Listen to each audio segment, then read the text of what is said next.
Hi traders, and welcome to Trading Psychology. My name is Sanjeev and I'm going to be your psychology coach throughout this process. I want to just take a moment before we dive in and say congratulations for investing your time into learning more about your psychology. I think the vast majority of courses out there at the moment typically tend to focus on some sort of technical or fundamental analysis. And I think what most aspiring traders need is actually less time on the charts doing technical analysis and actually more time doing internal analysis. And that's exactly what we're going to be focusing on in this course. Now, I want to start by introducing myself and giving you a little bit of background about me. So as I mentioned, my name is Sanjeev and I run a life and performance coaching company. So I myself have been an active trader since around 2012. For the last 4 years, I've been working as a coach. For the last 2 of those years, I've been working almost exclusively with traders. So, as I mentioned, I've been in the industry for about a decade, and I've been in your shoes. I understand the many challenges and obstacles that traders face day in and day out. And I want to start by saying I can tell you from experience that you don't ever really get to a stage where it all just clicks and the markets become simply an ATM. It's always challenging. You always have to remain aware and be able to check yourself to ensure that you don't spiral and you are constantly sticking to your plan. And this is honestly why I believe that learning the tools that we're going to go through today will equip you with everything that you need in order to master your mindset and habits to help you on your path to becoming a consistently profitable trader.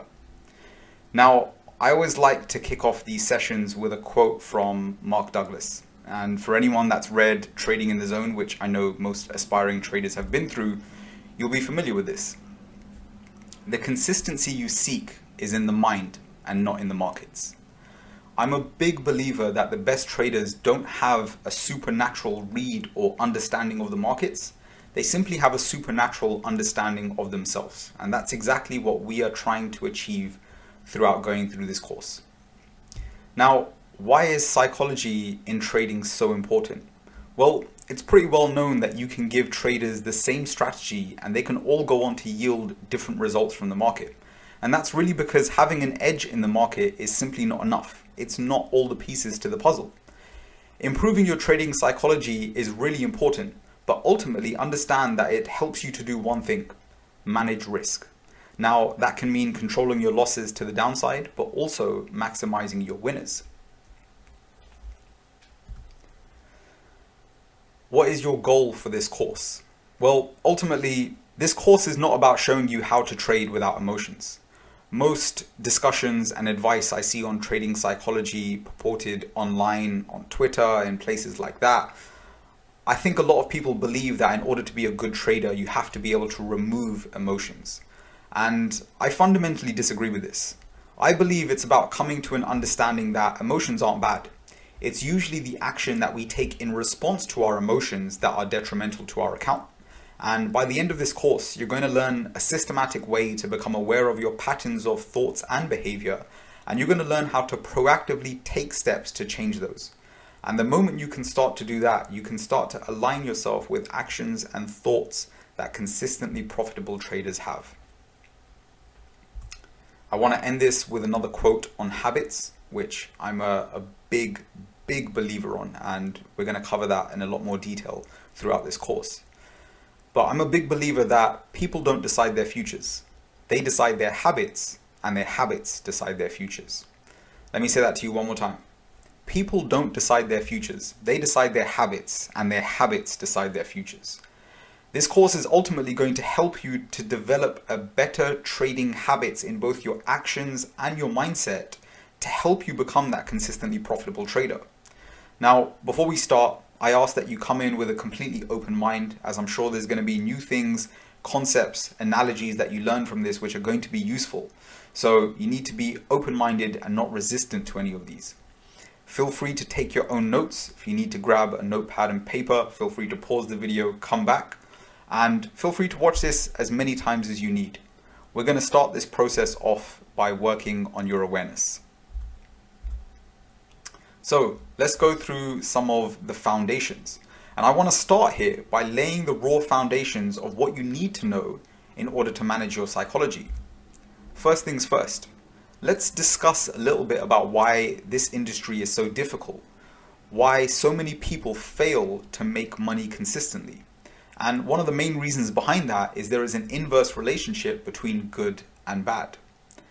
Now, what do I mean by that? Well, we are typically taught that hard work, focus, discipline, consistency, and all these good things that if we embody, we will see some degree of success in any endeavor that we embark on in life. You see, in the industry of trading, that simply isn't true. This is one of the very few fields in the world where you can work really hard, you can do absolutely everything correctly, but you can still go on to lose money. Inversely, you can also be lazy, not do any work, treat this like a casino, and you can actually put on a trade which makes money. Now, the problem is our minds are wired to stick with things which fundamentally reward us. Now, the reason this becomes difficult is long term, our brains don't really align ourselves with the market. Our brains are wired to stick with things which reward us, but the markets don't really work this way because we go in with the wrong expectations. The markets have to be viewed with a probabilistic mindset. Now, generally, our minds are wired to seek consistency in the form of money from the markets, but money is something which can be distributed almost at random. And this is why you fail to find the consistency that you're seeking, because you're trying to find consistency in something which can be distributed at random. Now, we as traders have to understand that there are certain things that we can control and certain things that we can't control. Now, if we embrace this idea, we understand that our reward has to come from implementing our strategy. And if we do that correctly, money should just become a byproduct. We'll be discussing more how to do this as we go on through the stages of this course. But step one is just this: understand the fundamental dynamics that make trading so difficult. Next, I want to talk about unpacking your beliefs. I want to explain a little bit about how beliefs are formed and how we carry them. Now, to do so, I want you to have a look at the picture on the screen of the elephant being tied to the ground by a rope and a pick. Now, many of you may have seen this image or maybe know of this being done as part of circus acts, but have you ever actually questioned as to why the elephant simply doesn't break free? Typically, the rope is nothing special and the pick is something which is literally hit into the ground. Now, how this is actually achieved and the reasons why elephants cannot escape when this happens is when elephants are actually much smaller, they are bound to the ground by a rope and a pick in the exact same way. Now, without their adult size and muscle, no matter how much they struggle, they simply can't break free. They're not strong enough.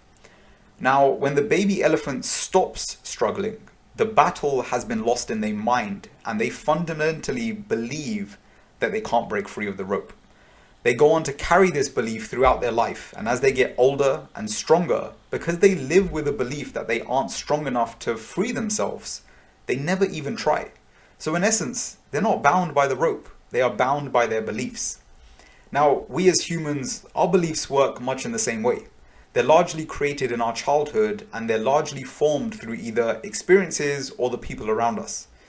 Now, just as the elephant grows up, we do the same thing. As we get older, stronger, and wiser, it is our job to constantly question where our beliefs come from and ask us if they're serving us to the best of our ability.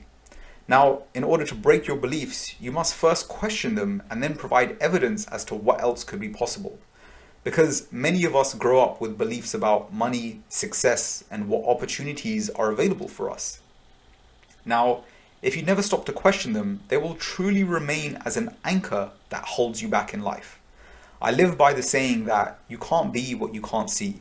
And if you don't fundamentally believe that making a living from trading is possible, it never will be for you. The analogy that makes all of this make sense is that everything in life starts with a belief. Your beliefs determine how you feel. Your feelings go on to dictate your actions. The actions that you repeat become habits, and habits are simply part of your identity. So take this on board, and I really want you to think about what you believe about trading, money, success, and what is possible for you. Next, I want to start by asking you a question. If I was to ask you what your job is as a trader, what would you say? Think about this for a few moments, because ultimately, when most people get into this field, there is a belief that as a trader, you must be trading to actually be working. Now, fundamentally, if a trader's job is to make money from the markets, if they are not involved, they simply won't be making money. So I understand the rationale behind this. Now, I want you to understand that this underlying belief is the start to a lot of our problems, because what that means is we perceive that sitting on the sidelines and doing nothing is not working. And I can tell you from experience that developing patience as a trader is a skill which will pay you far more than any trade you could ever put on. So what I want you to do right from the offset is redefine your definition of what a trader is. It should go something more like this. Your job as a trader is to simply analyze the markets from both a fundamental and technical perspective as the hybrid strategy dictates, but then you must wait. Your job is actually to wait. Now, if you do both of these things correctly, you can actually be rewarded by being able to execute when your strategy allows you to do so. So start by creating that mindset shift for yourself and really be serious about redefining what it means to be a trader. And just to note, I want to flip the perspective on sitting on the sidelines is not working. I want to point out that not taking a trade and avoiding losing money is also a valid part of helping you to make more money in the long run. So whether you're actively in the markets or you're waiting for a setup, it is all considered work. Next, I want to take you through an exercise I call the 5 whys. Now, the purpose of this exercise is to unpack your deepest reason for trading, and I think not enough people do this when they get into this industry.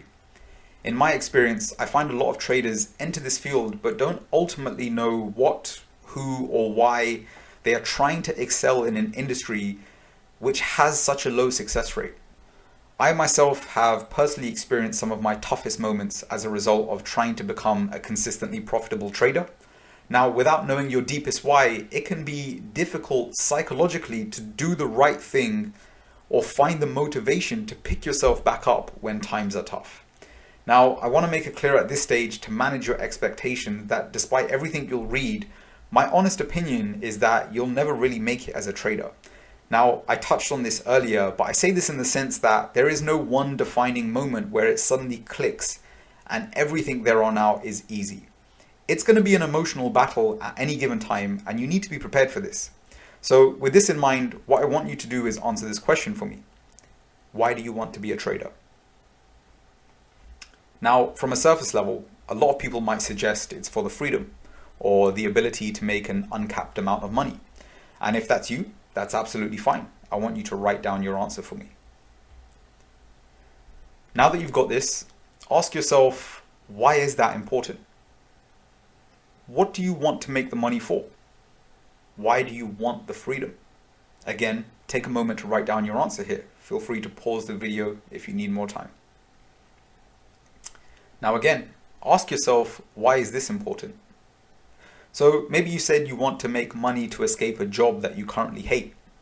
Well, why is that important? What is it outside of the job that you would rather do with your time? I hope you can see where I'm going with this exercise. What I want you to do is ask yourself why up to 5 times to really dig down and come up with something much deeper than you had initially thought of. You see, the more you can make your ultimate reason why deep and even include others that you love and care about, the more impactful it is going to be. Think of this exercise like peeling back the layers of an onion. You may discover at the end of this exercise, you're trading to create a different reality for your children, and maybe you're trying to provide them with certain things that you simply didn't have in your upbringing. When your why is impactful enough, doing the right thing in the tough moments becomes just that little bit easier.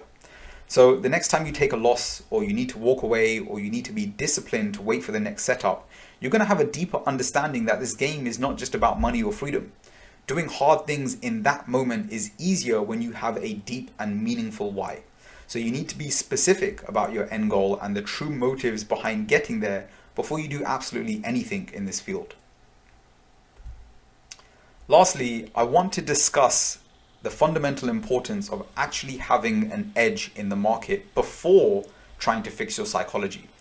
Now, when I say an edge, for anyone that doesn't really understand that term, I simply mean a technique, an observation, or an approach that makes the odds of a certain outcome more likely.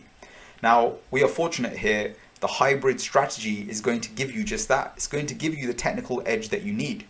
Now, in my position, I've seen firsthand that trading psychology can be a huge factor which is going to determine your success. But if you don't actually have a technical or fundamental edge, all you'll learn to do is be comfortable slowly losing money. And that's the last thing that we want. Your edge must come first. Hence, why learning the rules to the hybrid strategy is so fundamentally important. But once you understand this, then you must apply all the concepts that we teach here in trying to get the right trading psychology. In our next section, we're going to be discussing uncertainty. And I want to start by reinforcing the idea that the markets are an uncertain place. We need to fully understand that every moment in the market is absolutely unique. Despite the technical analysis that you have done that looks to be repeating a certain type of pattern, understand it just takes one person, an event, or something to completely change your expected outcome. Now, I truly believe technical analysis can lure us into a false belief that we may know what happens next at any given point in the market. But understand this simply isn't true because of all the variable factors at play in each and every moment. The market is and will always be and move in a very unique way. Now, off the back of this, I want to ask you a question. Do you need to know what happens next in order to make money? Think about that for a second. Let me put it to you this way. If I was to pick a market at random and I was to flip a coin to determine whether we go long or short, and I had a 50-point stop and a 50-point profit target, what are the odds I make money on this trade? Think about it. If you said 50%, you'd be correct. So the answer to this is actually you don't have to know what happens next because the market can do absolutely anything at any time. And this is why risk management is so fundamentally important. You need to understand that this is simply a game of probabilities. There are no certainties in trading. Every time we open a position, we're playing a game of probabilities. Now, whether we do 3 minutes of analysis or 3 hours, the moment you open your position, you ultimately have no control as to what is going to happen next. And this has to be an idea that you must fully embrace.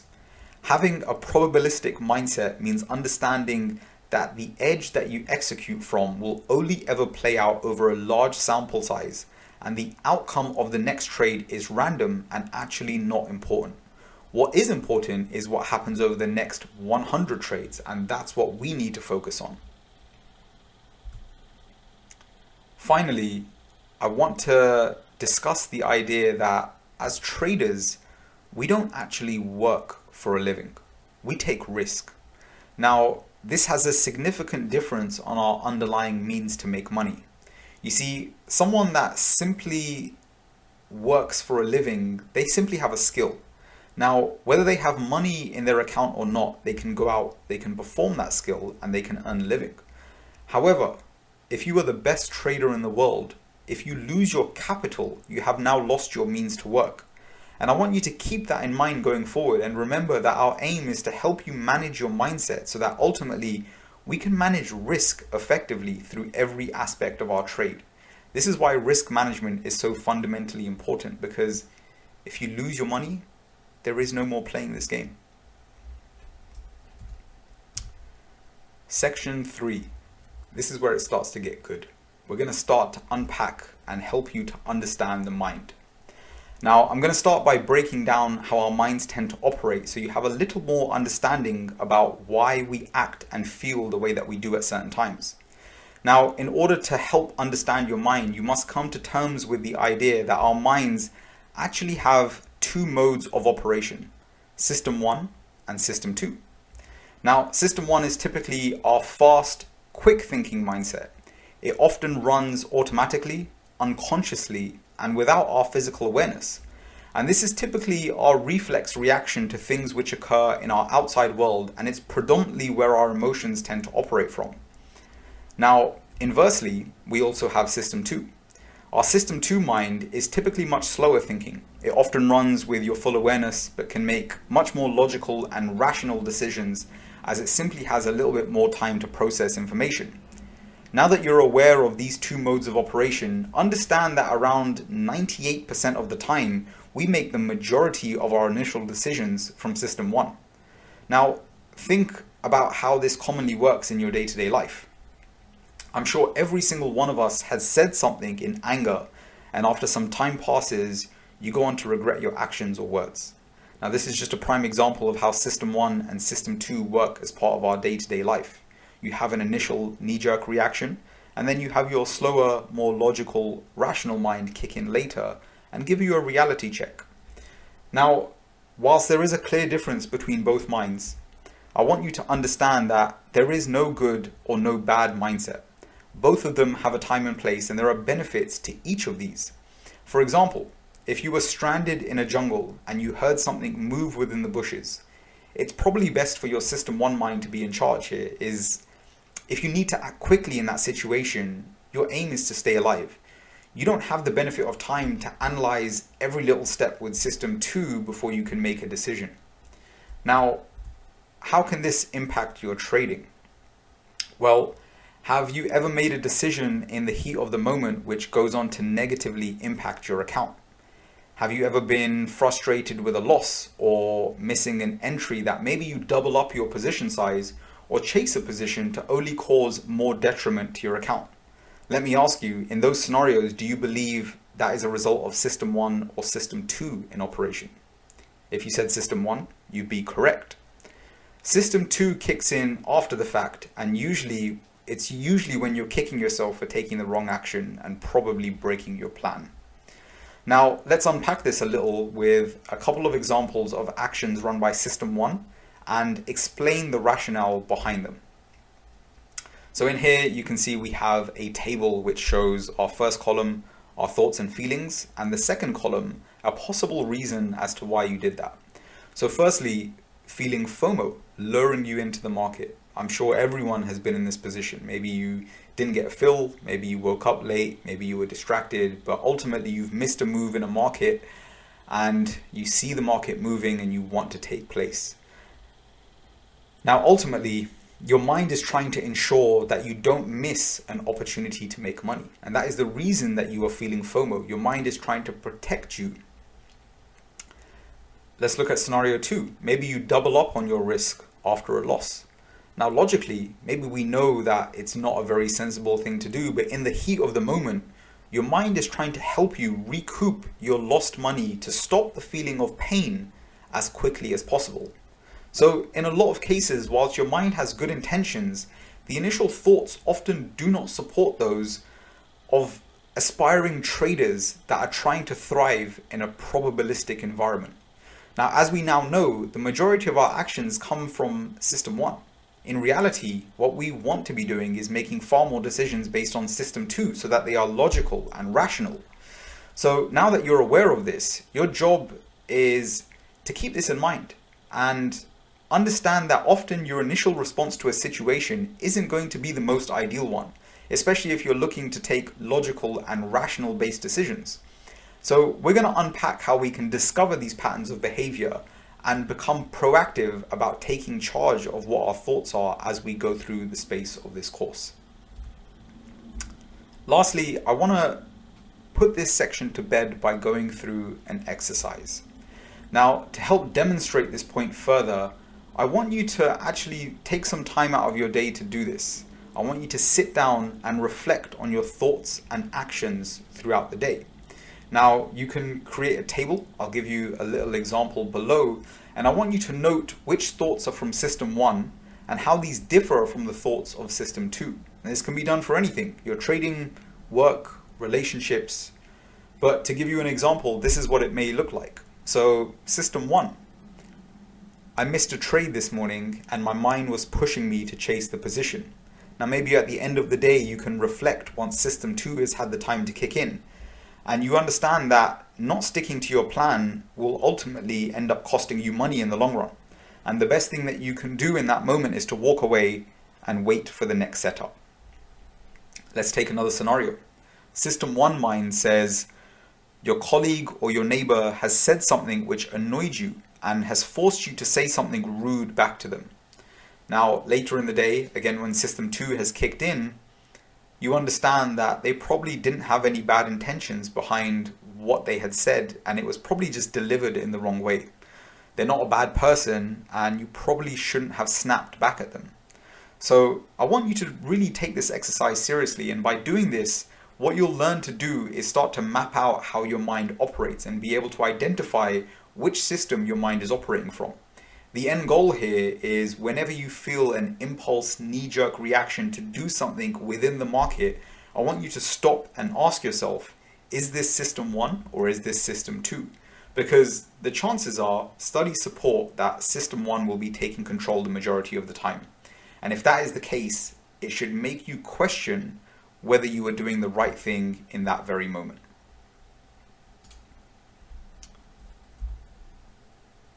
In our next section, we're going to be looking at a cognitive bias. Firstly, this is not something that everyone understands or has even come across before. So I'm going to start right at the very beginning and explain what is a cognitive bias. Now, to put it simply, this is an error in thinking which causes people to either interpret, process, or perceive information in a way that is not a true reflection of reality. You then go on to typically create your own subjective reality, which is made up from your beliefs and experiences through your life thus far. Now, these are natural blind spots in which every single one of us suffers from as humans. So much like we covered in the last section, this is all about bringing awareness to these aspects of our minds so that we can then focus our attention on not falling into the same traps that most traders suffer with. Now, as this is something that absolutely everyone suffers from, it's important that you learn what they are and how they can impact your trading. The problem is that most people tend to play these cognitive biases out on autopilot. And until you have awareness of the true nature of a problem, you'll never be able to change it. So let me start by giving you an example which is related to trading. So to give you the most basic example of how these can impact you, have you ever been in maybe a losing position which continually moves against you, but you believe it is constantly about to bottom or top out and come back so you can get out with a reduced loss? If you have, then the chances are if you were to review that same chart a week later, you'd wonder what you were thinking because it was so obvious that you were on the wrong side of the market. This is a very common example of a cognitive bias, and it's important to note that the moment we put a trade on, we are all highly subjective to suffer from each of these. Now, there are actually over 180 biases, and of course, I'm not going to cover all of them. But I want to take you through, I believe, the top 5 which are going to impact us day to day as traders. So we're going to start with confirmation bias. This is where we put more weight into the opinions of those who agree with you. Now, this happens a lot typically on social media, and this is typically how our feeds are curated by the algorithm, but this will impact our trading. Now, beliefs from our childhood about money and values will also be made true. To give you another example, if you typically find whatever you are looking for. So what that means in your trading is if you are bullish or bearish a particular market, you will find information to support that because you are looking to confirm the bias in your mind. Secondly, the bandwagon effect. Traders tend to feel better when they find people that support their opinion. And that might mean helping fuel ideas on what they see, maybe on social media, maybe you're looking at market sentiment, maybe you're looking at analyst opinions. Warren Buffett, one of the greatest investors of our time, is notorious for giving the advice, you need to be greedy when others are fearful, and fearful when others are greedy. Simply implying we don't need to be jumping on the bandwagons of anything else when we're investing. Number 3, loss aversion bias. Much like our initial example, have you ever been in a position which is so down that you can't seem to be able to cut the trade? Now, not being able to realize a loss is what exposes most traders to have a big detrimental loss to their account. This is a common way in which it presents, but the other way it can present is with how most people dislike losing a lot more than they enjoy winning. And this is why one losing trade can often overshadow an otherwise good performance. Number 4, recency bias. Now this is a huge one. It's a tendency to overvalue the most recent information available to us because that information is the most fresh. Now, that is the case even if it's not the most relevant or reliable information. This typically presents when a trader starts to change their strategy based on the outcome of the last handful of trades. This doesn't necessarily reflect what is best over a much larger sample size. I know for sure this is one that I have been guilty of in the past. And lastly, number 5, the anchoring bias. This is a tendency to rely heavily on an anchor or a past experience or a piece of information when making a decision. So this can present in being hung up on the outcome of one event. Maybe at one stage you took a sizable loss or you had a trade run in your favor for a very long period. Being in or out of those positions will skew your perception and decision-making abilities going forward. So these are the main cognitive biases that you need to know and that understand that we all suffer from as traders from time to time. To reiterate, the trick is once you're aware about how you can be impacted by these 5 specifically, it actually gives you a chance to be able to do something about it. And we're going to start unpacking exactly how in the coming sections. Lastly, I want to leave you with another exercise. I want you to reflect over your trading and determine which cognitive biases you're likely to be impacted by. Now, as noted, these are natural blind spots, so they will impact each and every one of us. The purpose of this period of reflection is to help you truly identify the problem that you are facing, because most people, to be honest with you, don't even make it this far. Now, once you can identify these blind spots, we can start to put a plan in place as to how to overcome this.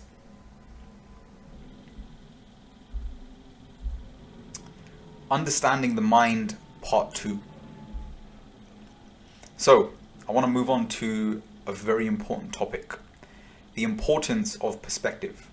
Now, in the last section on understanding the mind, I want to talk to you about the importance of being able to shift the perspective and change the narrative which your mind tells you. Now, you see, what tends to happen is that we don't really see reality. We tend to see a perception of reality, and that can often be based on the narratives that we tell ourselves. So most people believe that the world works something like this. There is a certain outcome or situation, and what happens in that determines how we think. What we think determines how we feel, and what we feel determines what actions we take next. In reality, the order of those are wrong. Our outcomes in the world actually work something like this. What we think determines what we feel. What we feel dictates what actions happen next, and the actions that we dictate determines what outcomes we get. I want you to take that idea in. Most people in the world believe the world looks something like this. Our outcomes are determined by our thoughts. Thoughts determine our feelings, and feelings determine actions. This is wrong. In reality, everything starts with the thought. Thoughts determine our feelings. Feelings dictate our actions, and actions influence the outcomes that we get in the outside world. So I want you to understand that the narrative in your head is always a choice. And the moment that you can accept this, you can now be empowered to think differently and ultimately change your outcomes. Now,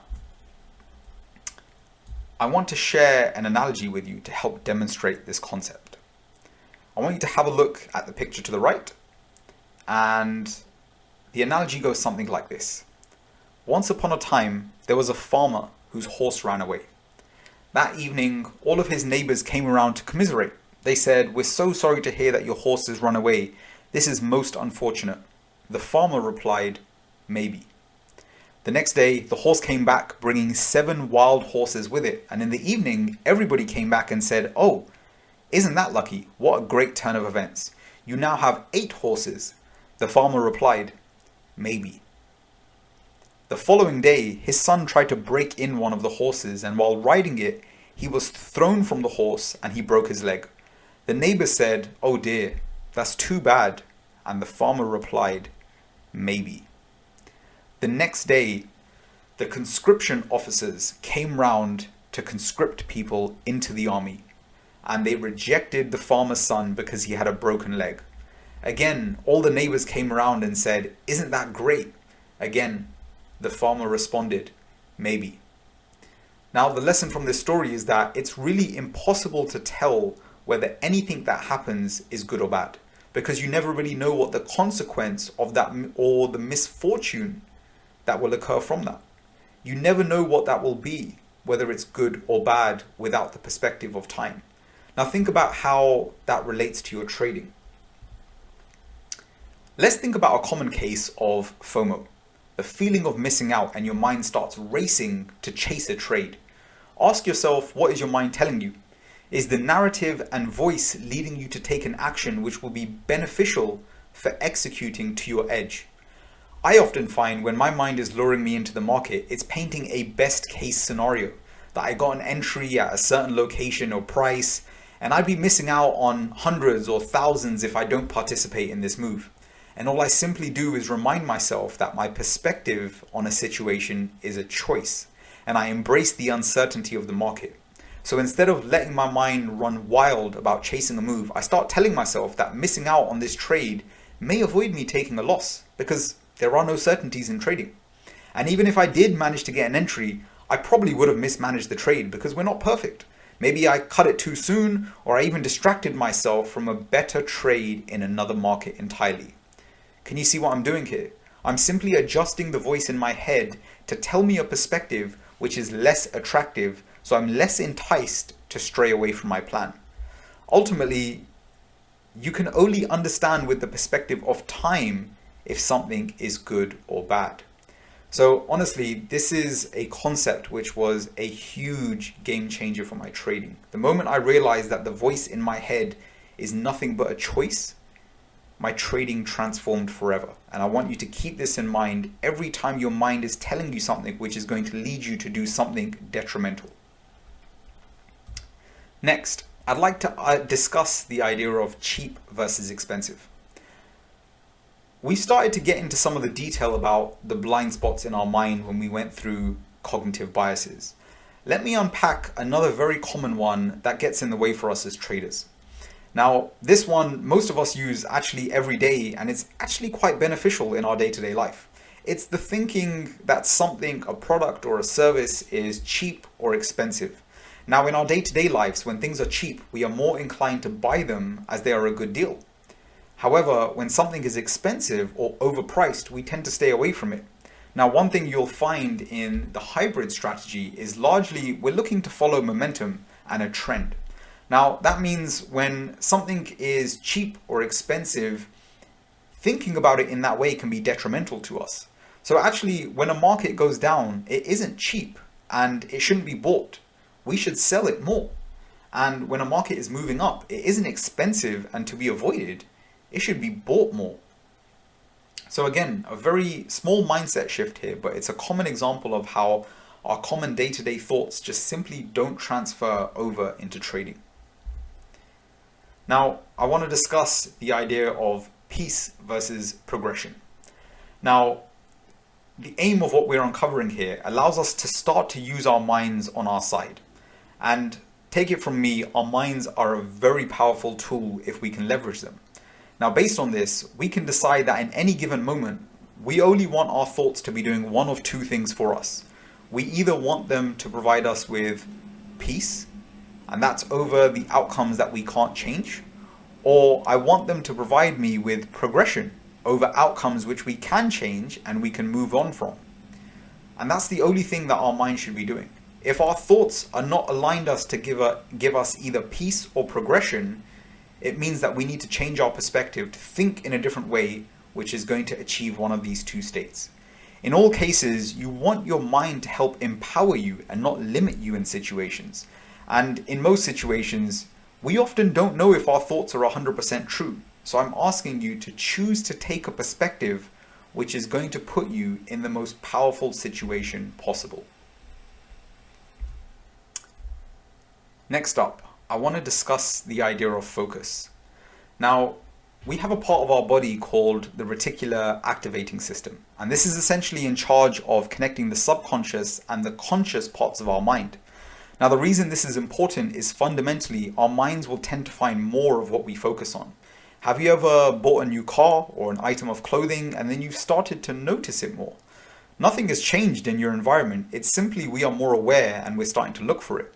Now, this works in our everyday lives, but it also impacts our trading.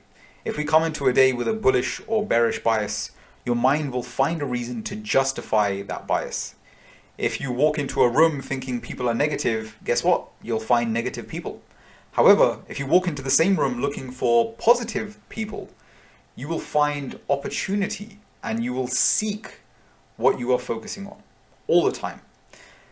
Now that you know that your minds will always find what you're focusing on, we want to ensure that we are thinking about the right things. And in doing so, we need to understand that there are certain things within our control and there are certain things that we can't control when it comes to our trading.